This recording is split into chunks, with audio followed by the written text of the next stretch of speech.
L'aurore rouge, les protocoles de Toronto. Les protocoles de Toronto, fiction ou amère réalité. International Free Press Agency Intelligence Report, March 1995. Le protocole de Toronto 666, Québec, année 0. Fiction ou réalité qui peut dire, quoi qu'il en soit, selon certaines informations obtenues en provenance de France, mais surtout à la révision des événements survenus depuis les 25 dernières années, il apparaît que le scénario décrit dans ce document nous permet de mieux comprendre ce qui, jusqu'à aujourd'hui, paraissait des plus incompréhensibles à plus d'un.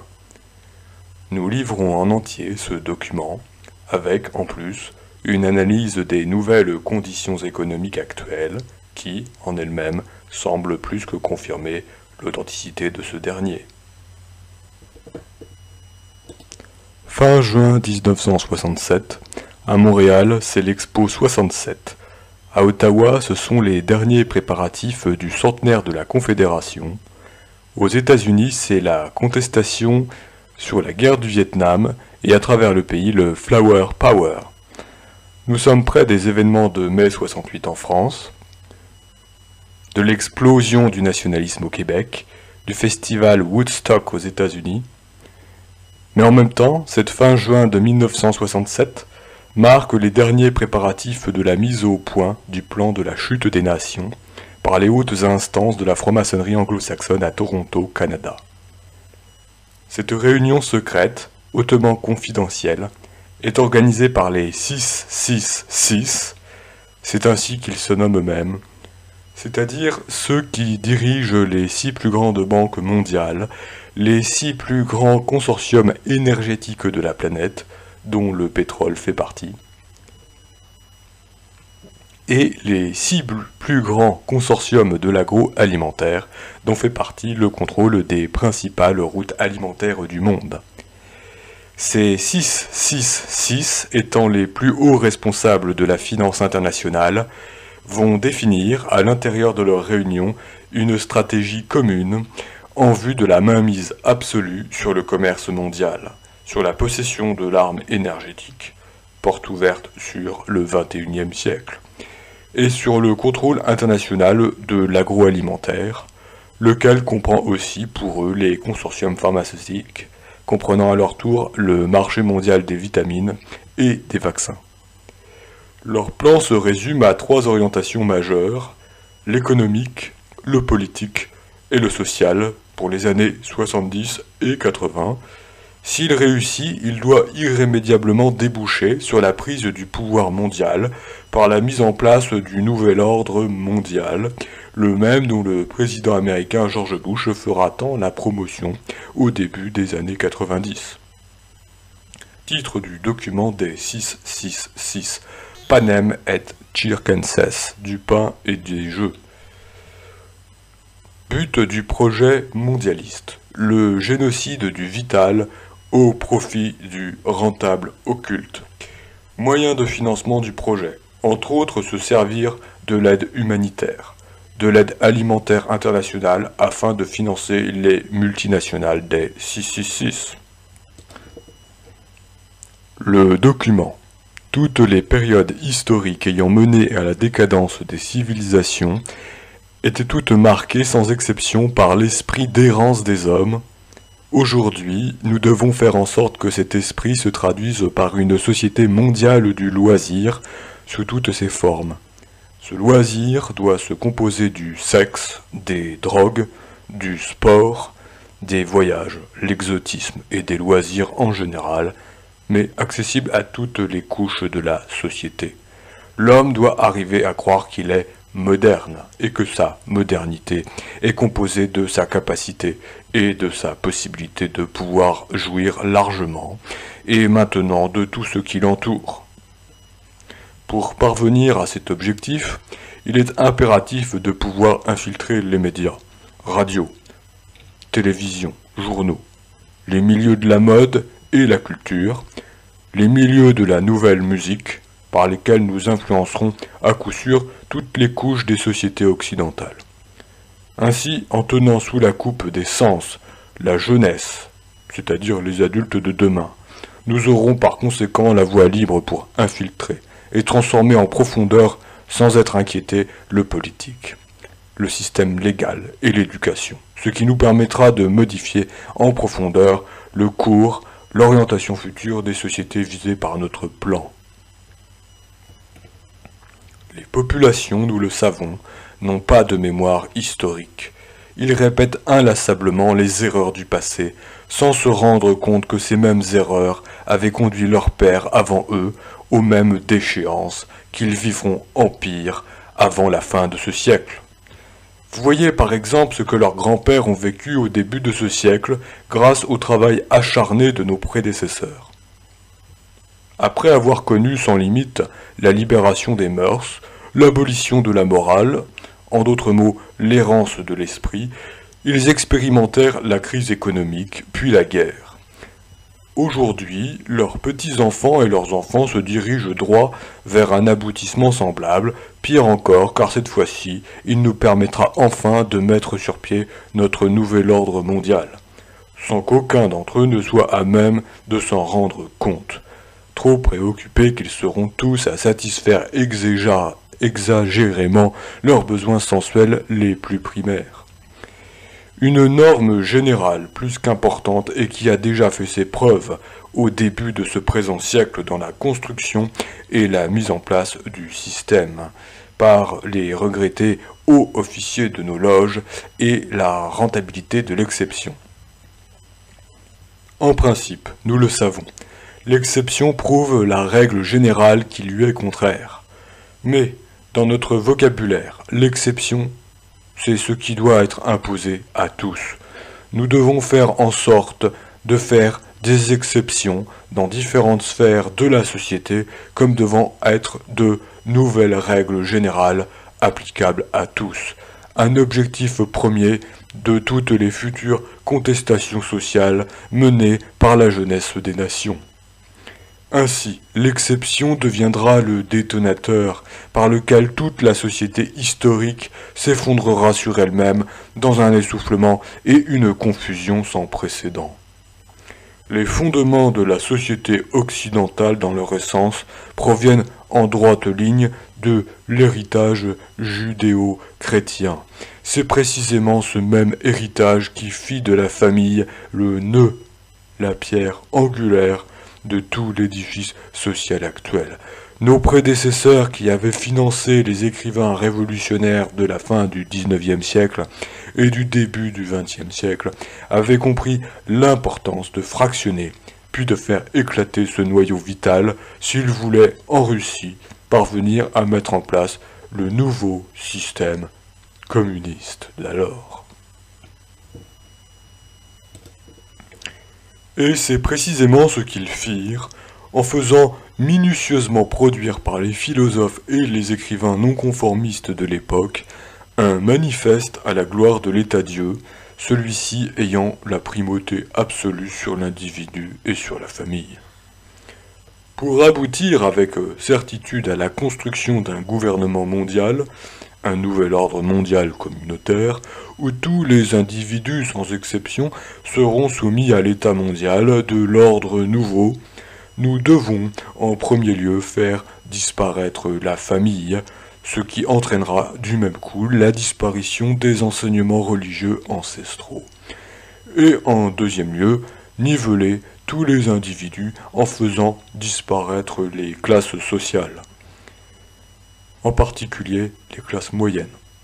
Mais nous devons procéder de manière à ce que tous ces changements apparaissent comme étant issus de la volonté populaire, qu'ils aient l'apparence de la démocratie.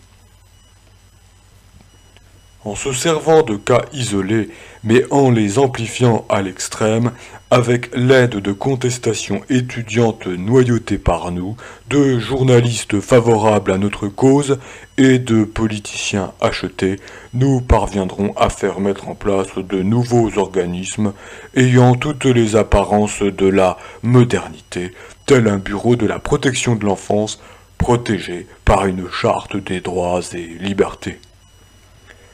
Pour la réussite de notre plan mondial, le plan rouge, il nous faut faire implanter dans toutes les sociétés occidentales des années 70 des bureaux pour la protection de l'enfance.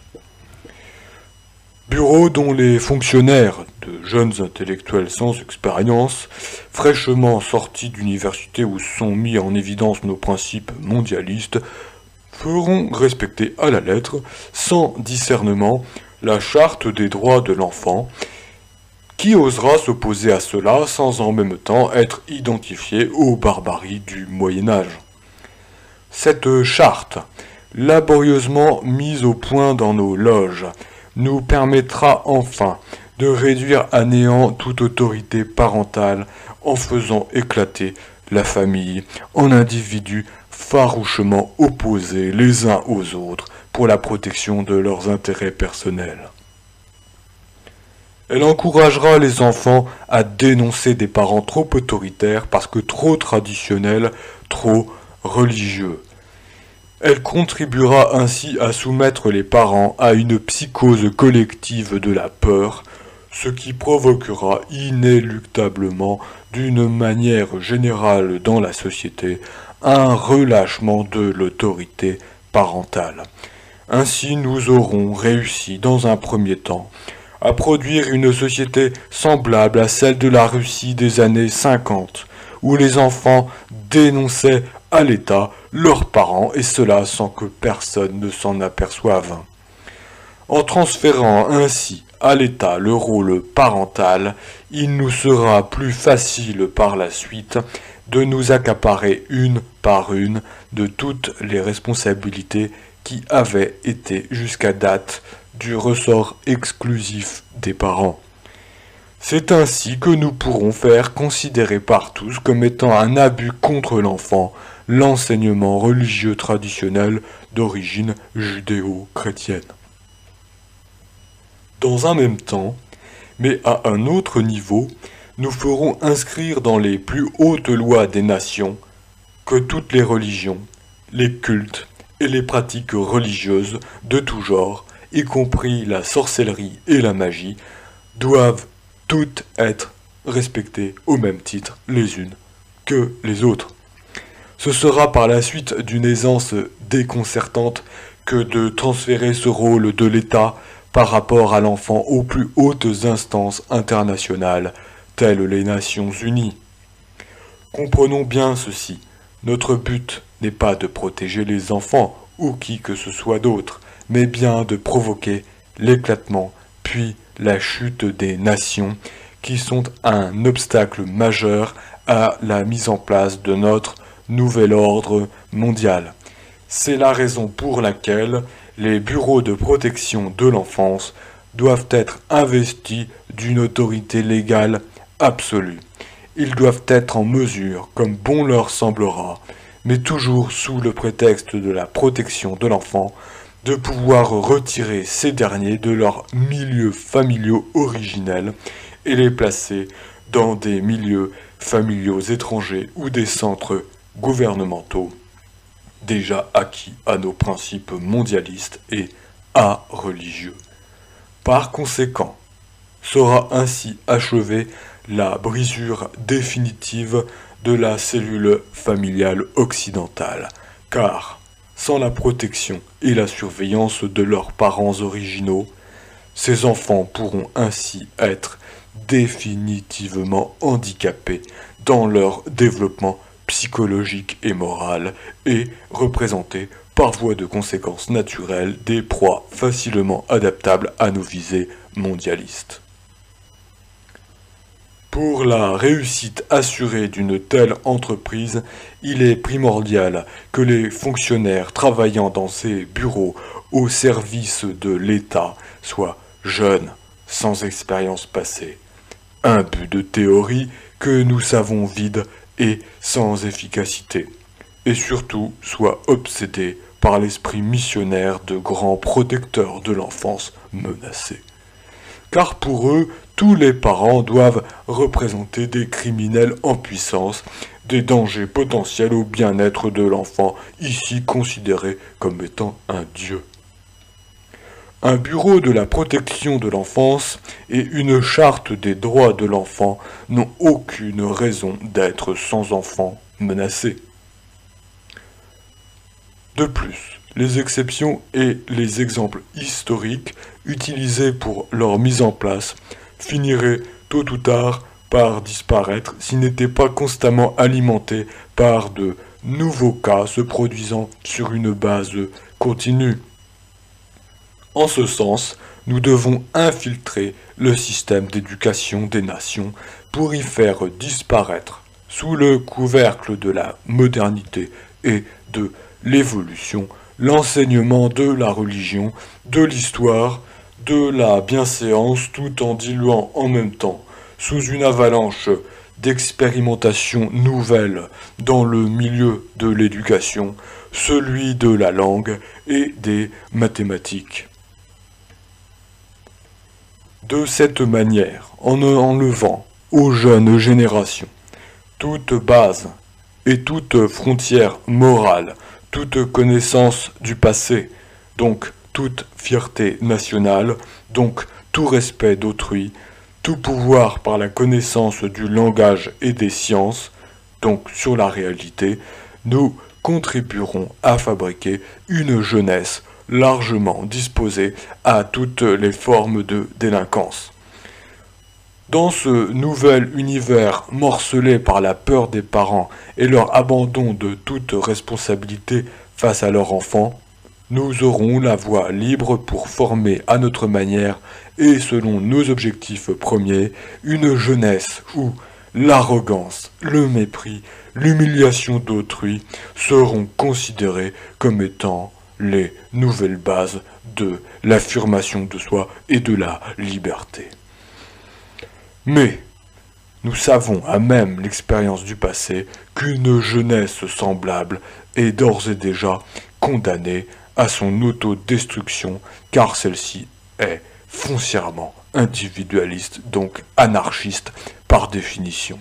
En ce sens, elle ne peut aucunement représenter une base solide pour la continuité de quelque société que ce soit, et encore moins une valeur sûre pour la prise en charge de ces vieillards.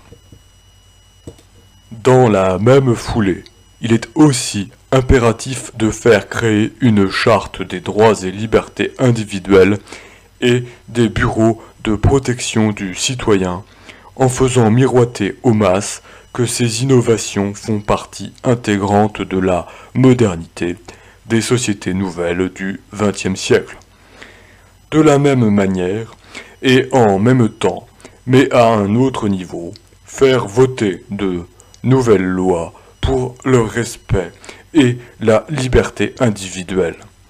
Comme dans le cas de la famille, mais sur le plan de la société, ces lois entreront en conflit avec les droits de la collectivité, menant ainsi les sociétés visées droit à leur autodestruction.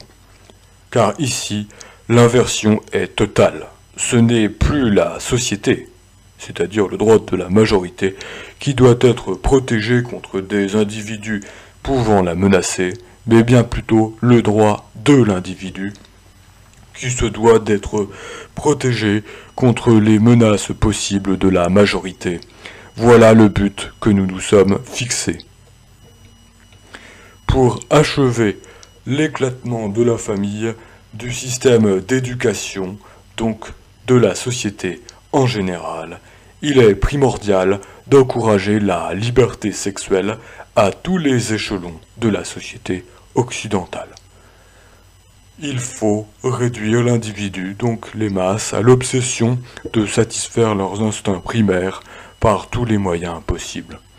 Nous savons que cette étape représente le point culminant par lequel toute société finira par s'effondrer sur elle-même.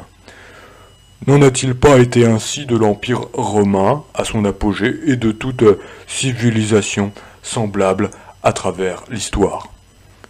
Par des hommes de science et des laboratoires financés par nos loges, nous avons réussi à faire mettre au point un procédé chimique qui révolutionnera toutes les sociétés occidentales et reléguera aux oubliettes pour toujours les principes moraux et religieux judéo-chrétiens.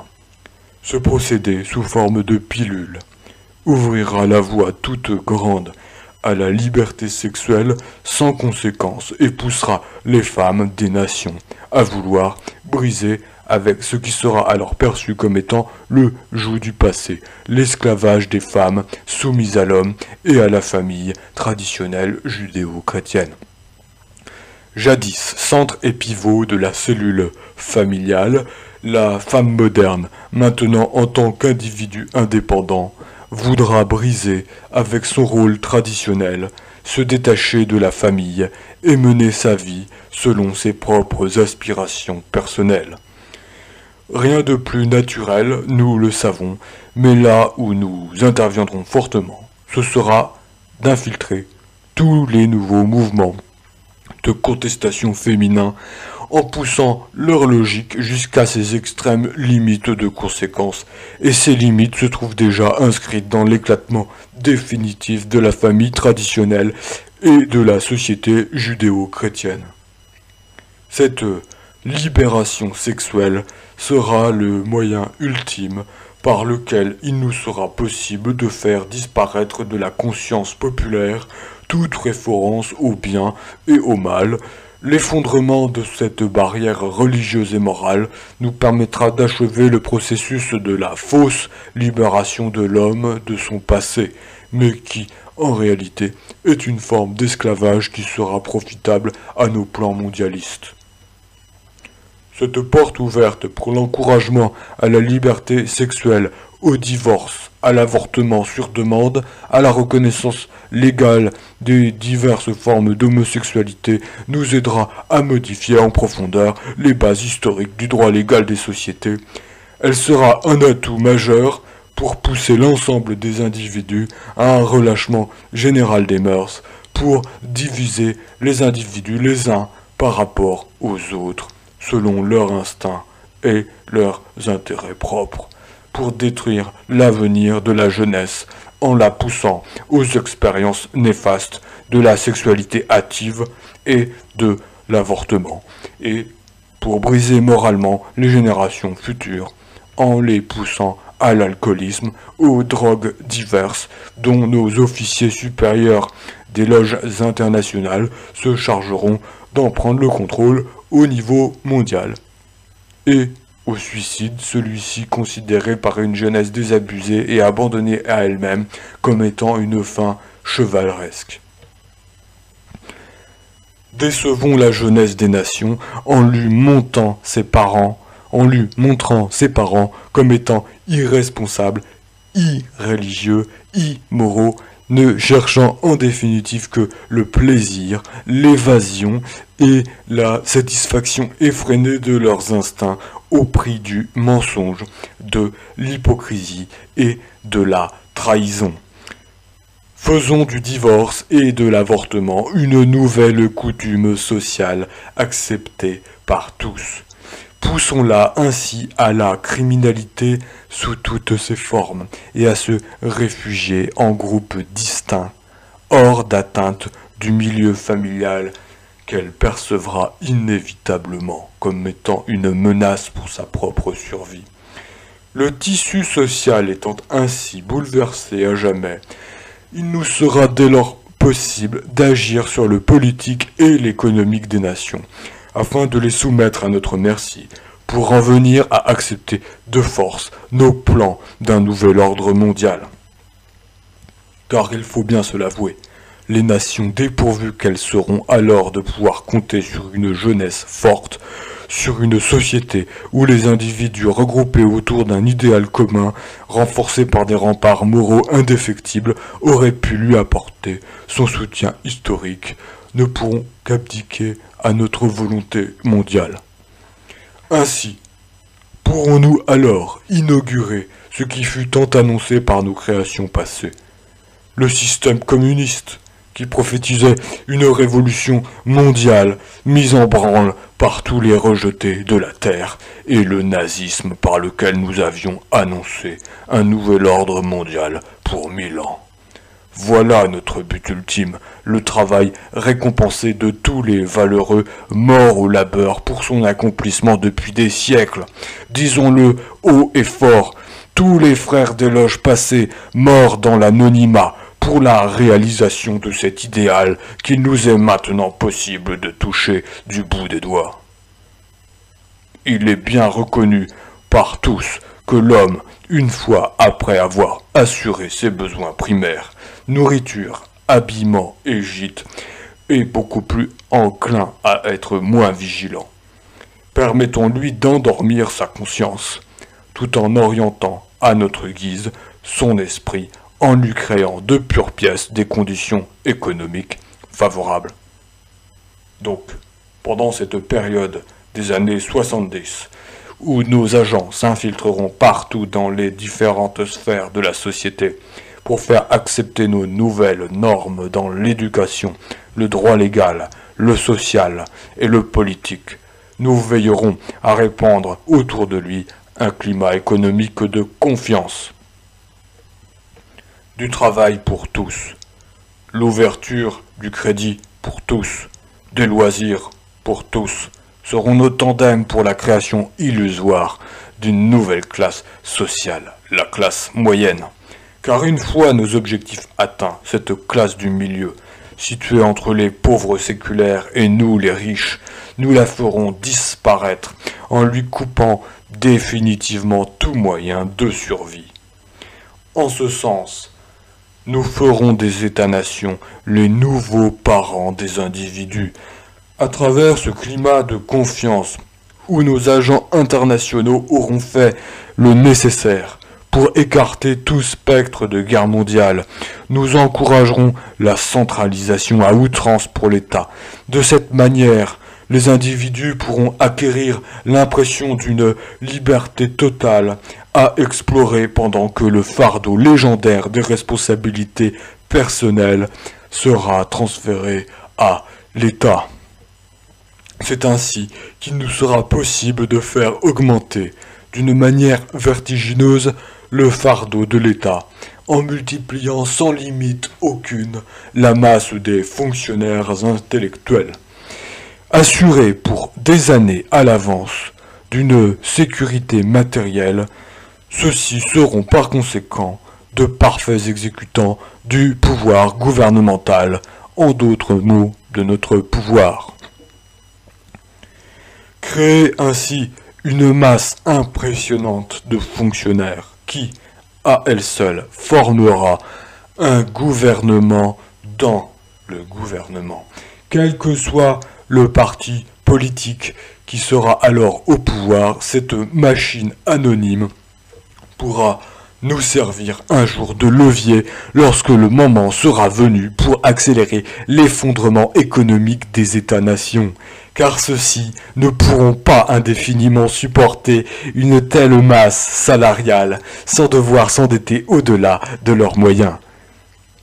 D'un autre côté, cette même machine qui donnera une image froide et insensible de l'appareil gouvernemental, cette machine complexe et combien inutile dans beaucoup de ses fonctions, nous servira de paravent et de protection contre les populations. Car qui osera s'aventurer à travers les dédales d'un tel labyrinthe en vue de faire valoir ses doléances personnelles ?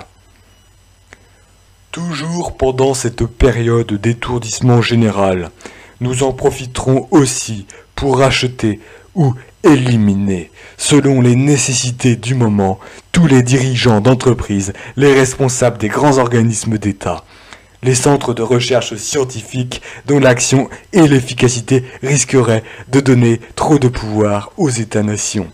Il ne faut absolument pas que l'État devienne une force indépendante en elle-même qui risquerait de nous échapper et de mettre en danger nos plans ancestraux. Nous veillerons aussi à avoir une mainmise absolue sur toutes les structures supranationales des nations. Ces organismes internationaux doivent être placés sous notre juridiction absolue. dans le même sens. Et pour garantir la rentabilité de notre influence auprès des populations, nous devrons contrôler tous les médias d'information. Nos banques verront donc à ne financer que ceux qui nous sont favorables, tandis qu'elles superviseront la fermeture des plus récalcitrants. Cela devrait en principe passer presque inaperçu dans les populations, absorbées qu'elles seront par leur besoin de faire plus d'argent et de se divertir. Nous devrons nous occuper à finaliser dès maintenant la phase de dérégionalisation des régions rurales amorcée au début de la crise économique de 1929. Surpeupler les villes était notre tandem de la révolution industrielle. Les propriétaires ruraux, par leur indépendance économique, leur capacité à produire la base de l'alimentation des États, sont une menace pour nous et nos plans futurs. Entassés dans les villes, ils seront plus dépendants de nos industries pour survivre. Nous ne pouvons nous permettre l'existence de groupes indépendants de notre pouvoir. Donc, éliminons les propriétaires terriens en faisant d'eux des esclaves obéissants des industries étant sous notre contrôle. Quant aux autres, permettons-leur de s'organiser en coopératives agricoles que nos agents infiltreront pour mieux les orienter selon nos priorités futures. À travers l'État, attachons-nous à bien mettre en évidence le respect obligatoire de la diversité des cultures, des peuples, des religions, des ethnies, qui sont autant de moyens pour nous pour faire passer la liberté individuelle avant la notion d'unité nationale, ce qui nous permettra de mieux diviser les populations des États-nations et ainsi les affaiblir dans leur autorité et dans leur capacité de manœuvrer. Poussé à ses extrêmes limites, mais sur le plan international, ce concept dans le futur poussera les ethnies des différentes nations à se regrouper pour revendiquer individuellement chacune leur propre part du pouvoir, ce qui achèvera de ruiner les nations et les fera éclater dans des guerres interminables.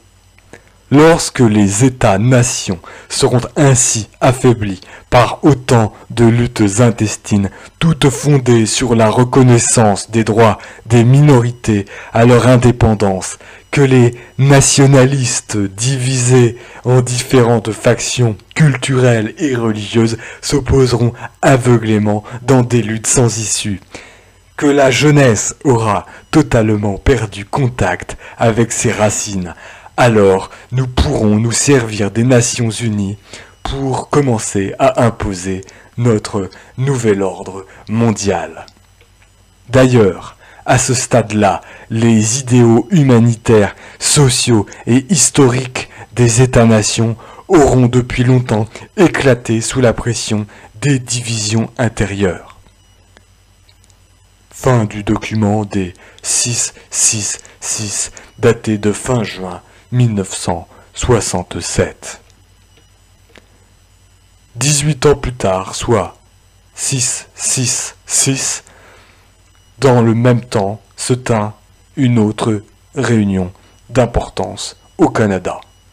Le groupe des 666 se réunit encore une fois à Toronto à la fin de juin 1985, mais cette fois-ci afin de finaliser les dernières étapes devant déboucher et sur la chute des États-nations et sur la prise du pouvoir international par les Nations Unies. Document L'Aurore Rouge, titre du document des 666, L'Aurore Rouge, but du projet mondialiste, établissement de l'occulte mondial. Moyen de financement du projet.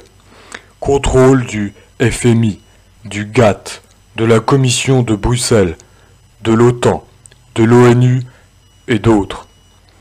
Organismes internationaux. Les dernières 18 années furent très profitables pour l'avancement de nos projets mondiaux. Je peux vous dire, frères, que nous touchons maintenant presque au but. La chute des États-nations n'est plus qu'une question de temps. Assez court, dois-je vous avouer, en toute confiance. Grâce à nos agents d'infiltration et à nos moyens financiers colossaux, des progrès sans précédent ont maintenant été accomplis dans tous les domaines de la science et de la technologie, dont nous contrôlons financièrement les plus grandes corporations. Depuis les réunions secrètes avec M. de Rothschild dans les années 56, et qui avaient pour but de mettre au point le développement et l'implantation mondiale des ordinateurs, il nous est maintenant possible d'entrevoir la mise en place d'un genre d'autoroute internationale où toutes ces machines seraient reliées entre elles. Car, comme vous le savez déjà, le contrôle direct et individuel des populations de la planète serait à tout le moins totalement impossible sans l'usage des ordinateurs et leur rattachement électronique les uns par rapport aux autres en un vaste réseau mondial. Ces machines d'ailleurs ont l'avantage de pouvoir remplacer des millions d'individus. De plus, elles ne possèdent ni conscience ni morale aucune, ce qui est indispensable pour la réussite d'un projet comme le nôtre. Surtout, ces machines accomplissent, sans discuter, tout ce qui leur est dicté. Elles sont des esclaves parfaits dont ont tant rêvé nos prédécesseurs, mais sans qu'ils aient été à même de se douter qu'un jour il nous serait possible d'accomplir un tel prodige. Ces machines sans patrie, sans couleur, sans religion, sans appartenance politique, sont l'ultime accomplissement et outil de notre nouvel ordre mondial. Elles en sont la pierre angulaire. L'organisation de ces machines en un vaste réseau mondial dont nous contrôlerons les leviers supérieurs nous servira à immobiliser les populations. Comment ? Comme vous le savez, la structure de base de notre nouvel ordre mondial est composée dans son essence d'une multitude de réseaux divers, couvrant chacun toutes les sphères de l'activité humaine sur toute l'étendue de la planète.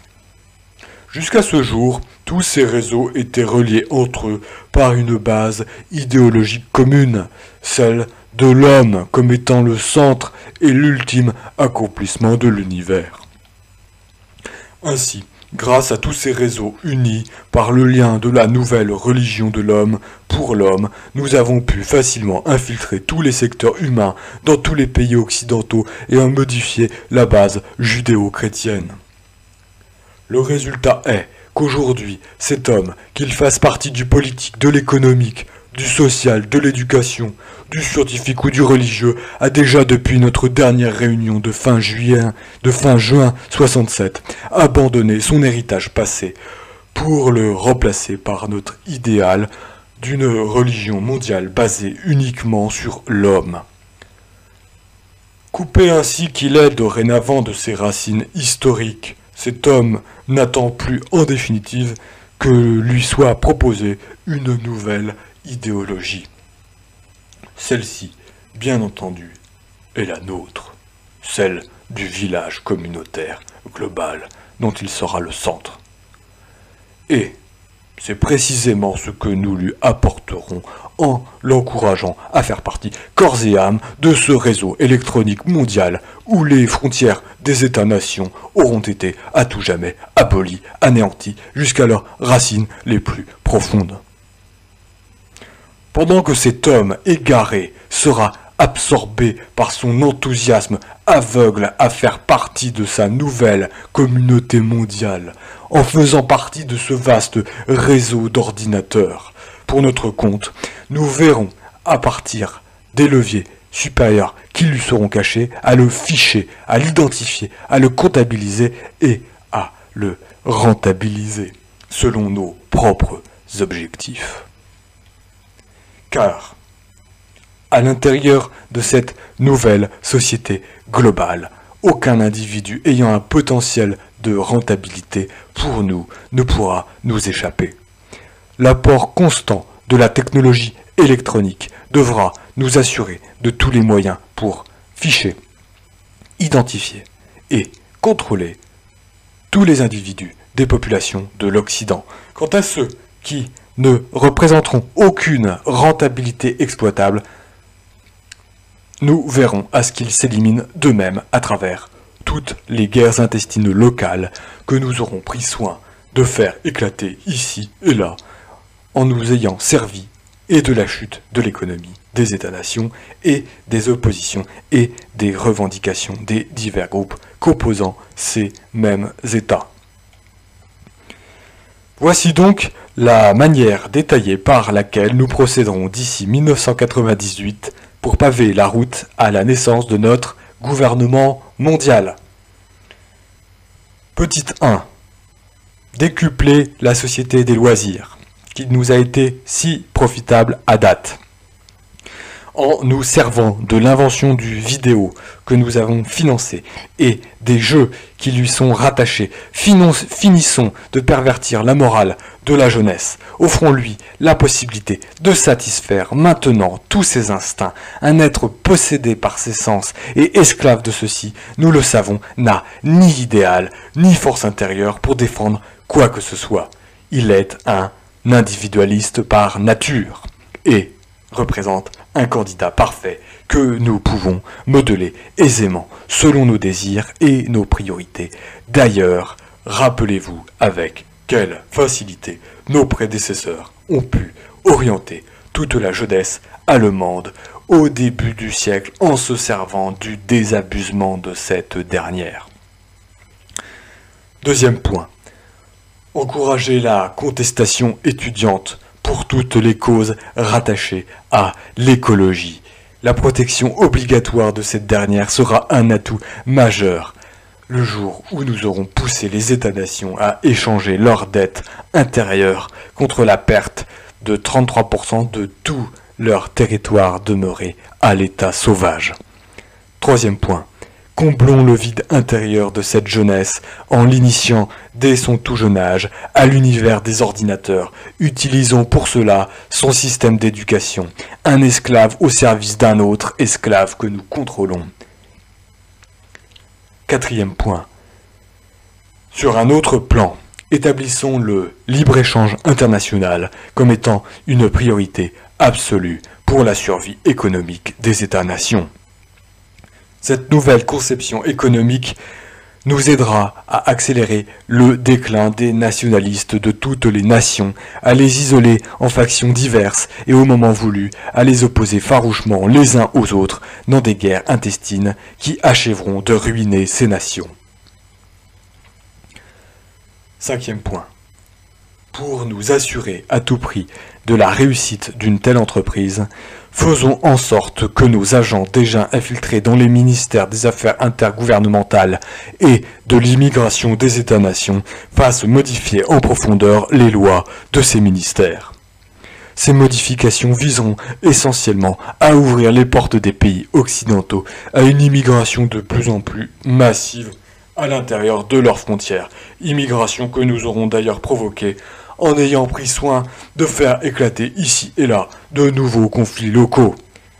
Par des campagnes de presse bien orchestrées dans l'opinion publique des États-nations ciblés, nous provoquerons chez celles-ci un afflux important de réfugiés qui aura pour effet de déstabiliser leur économie intérieure et de faire augmenter les tensions raciales à l'intérieur de leur territoire.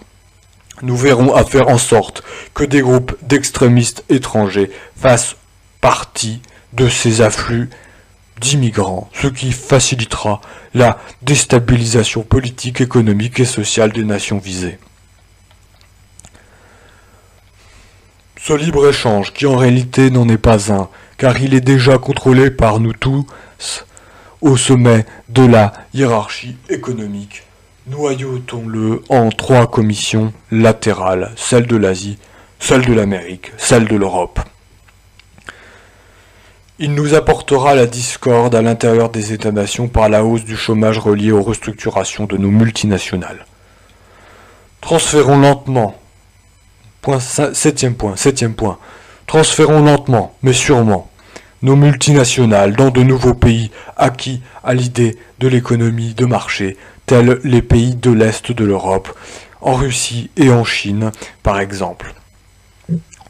Nous nous fichons bien, pour l'instant, si leur population représente ou non un vaste bassin de nouveaux consommateurs. Ce qui nous intéresse, c'est d'avoir accès en premier lieu à une main-d'œuvre esclave, à bon marché et non syndiquée, que nous offrent ces pays et ceux du tiers-monde. D'ailleurs, leurs gouvernements ne sont-ils pas mis en place par nous?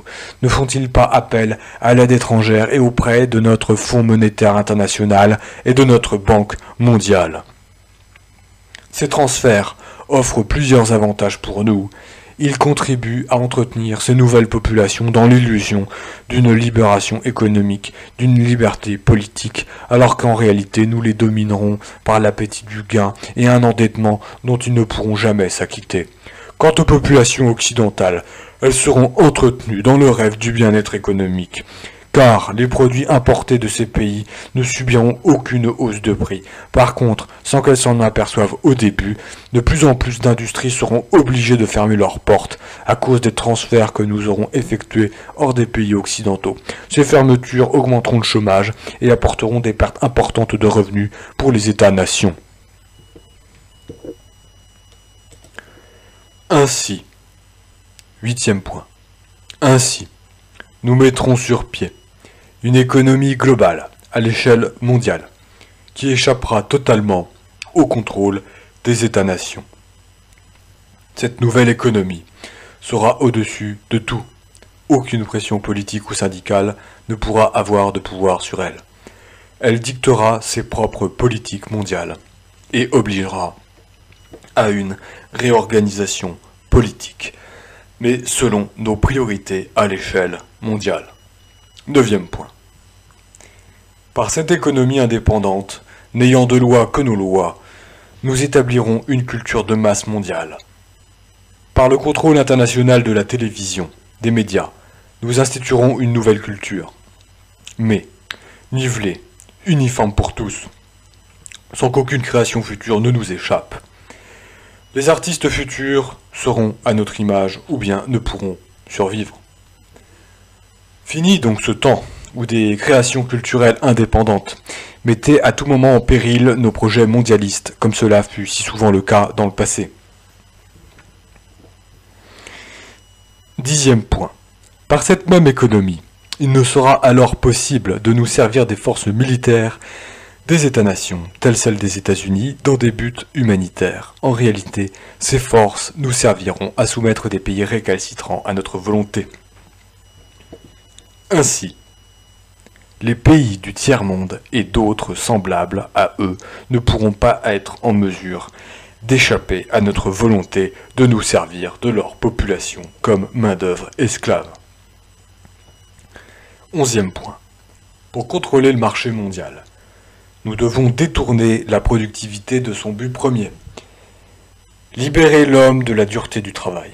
Nous l'orienterons en fonction de la retourner contre l'homme, en asservissant ce dernier à notre système économique, où il n'aura pas le choix de devenir notre esclave et même un futur criminel. 12e point. Tous ces transferts à l'étranger de nos multinationales et la réorganisation mondiale de l'économie auront pour but, entre autres, de faire grimper le chômage dans les pays occidentaux. Cette situation sera d'autant plus réalisable parce qu'au départ, nous aurons privilégié l'importation massive des produits de base à l'intérieur des États-nations et, du même coup, nous aurons surchargé ces États par l'emploi exagéré de leur population à la production de services qu'ils ne pourront plus payer. Ces conditions extrêmes multiplieront par millions les masses d'assistés sociaux de tout genre, d'illettrés, de sans-abri. 13e point. Par des pertes de millions d'emplois dans le secteur primaire, à même les évasions déguisées de capitaux étrangers hors des États-nations, il ne sera ainsi possible de mettre en danger de mort l'harmonie sociale par le spectre de la guerre civile. 14e point.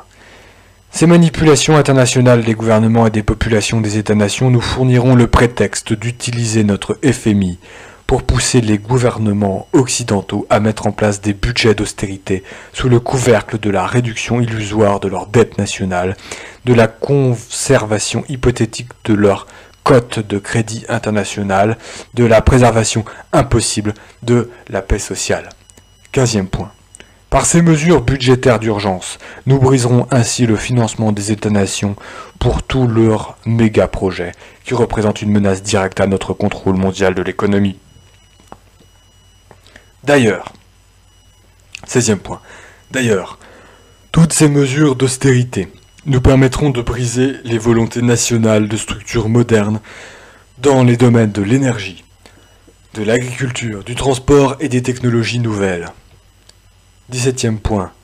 Ces mêmes mesures nous offriront l'occasion rêvée d'instaurer notre idéologie de la compétition économique. Celle-ci se traduira à l'intérieur des États-nations par la réduction volontaire des salaires, les départs volontaires avec remise de médailles pour services rendus, ce qui nous ouvrira les portes à l'instauration partout de notre technologie de contrôle. Dans cette perspective, tous ces départs seront remplacés par des ordinateurs à notre service. 18e point. Ces transformations sociales nous aideront à changer en profondeur la main-d'œuvre policière et militaire des États-nations, sous le prétexte des nécessités du moment et sans éveiller de soupçons. Nous nous débarrasserons une fois pour toutes de tous les individus ayant une conscience judéo-chrétienne. Cette restructuration des corps policiers et militaires nous permettra de limoger sans contestation le personnel âgé, de même que tous les éléments ne véhiculant pas nos principes mondialistes. Ceux-ci seront remplacés par de jeunes recrues dépourvus de conscience et de morale, et déjà toutes entraînées et favorables à l'usage inconsidéré de notre technologie de réseau électronique. 19e point. Dans un même temps, et toujours sous le prétexte de coupures budgétaires, nous veillerons au transfert des bases militaires des États-nations vers l'Organisation des Nations Unies. 20e point. Dans cette perspective, nous travaillerons à la réorganisation du mandat international des Nations Unies. De force de paix sans pouvoir décisionnel, nous l'amènerons à devenir une force d'intervention, où seront fondues en un tout homogène les forces militaires des États-nations. Ceci nous permettra d'effectuer sans combat la démilitarisation de tous ces États, de manière à ce qu'aucun d'entre eux, dans l'avenir, ne soit suffisamment puissant pour remettre en question notre pouvoir mondial. 21e point. Pour accélérer ce processus de transfert, nous impliquerons la force actuelle des Nations Unies dans des conflits impossibles à régler. De cette manière, et avec l'aide des médias que nous contrôlons, nous montrerons aux populations l'impuissance et l'inutilité de cette force dans sa forme actuelle. La frustration aidant, et poussée à son paroxysme au moment voulu, poussera les populations des États-nations à supplier les instances internationales de former une telle force multinationale au plus tôt, afin de protéger à tout prix la paix. 22e point. L'apparition prochaine de cette volonté mondiale d'une force militaire multinationale ira de pair avec l'instauration à l'intérieur des États-nations d'une force d'intervention multijuridictionnelle. Cette combinaison des effectifs policiers et militaires créée à même le prétexte de l'augmentation de l'instabilité politique et sociale grandissante à l'intérieur de ces États croulant sous le fardeau des problèmes économiques, nous permettra de mieux contrôler les populations occidentales.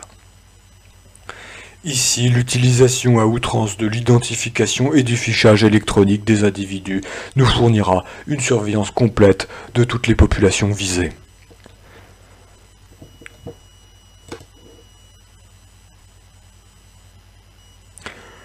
« 23e point. Cette réorganisation policière et militaire intérieure et extérieure des États-nations permettra de faire converger le tout vers l'obligation de la mise en place d'un centre mondial judiciaire. Ce centre permettra aux différents corps policiers des États-nations d'avoir rapidement accès à des banques de données sur tous les individus potentiellement dangereux pour nous sur la planète. L'image d'une meilleure efficacité judiciaire et les liens de plus en plus étroits créés et entretenus avec le militaire nous aideront à mettre en valeur la nécessité d'un tribunal international doublé d'un système judiciaire mondial, l'un pour les affaires civiles et criminelles individuelles et l'autre pour les nations. 24e point.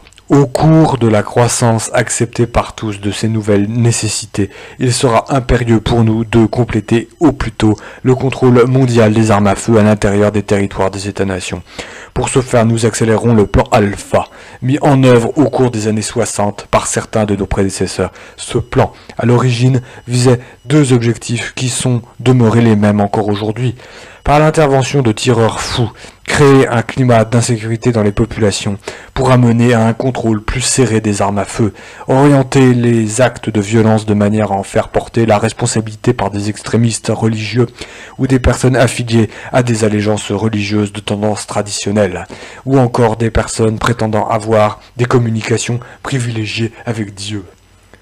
Aujourd'hui, afin d'accélérer ce contrôle des armes à feu, nous pouvons utiliser la chute des conditions économiques des États-nations qui entraînera avec elle une déstabilisation complète du social, donc augmentation de la violence.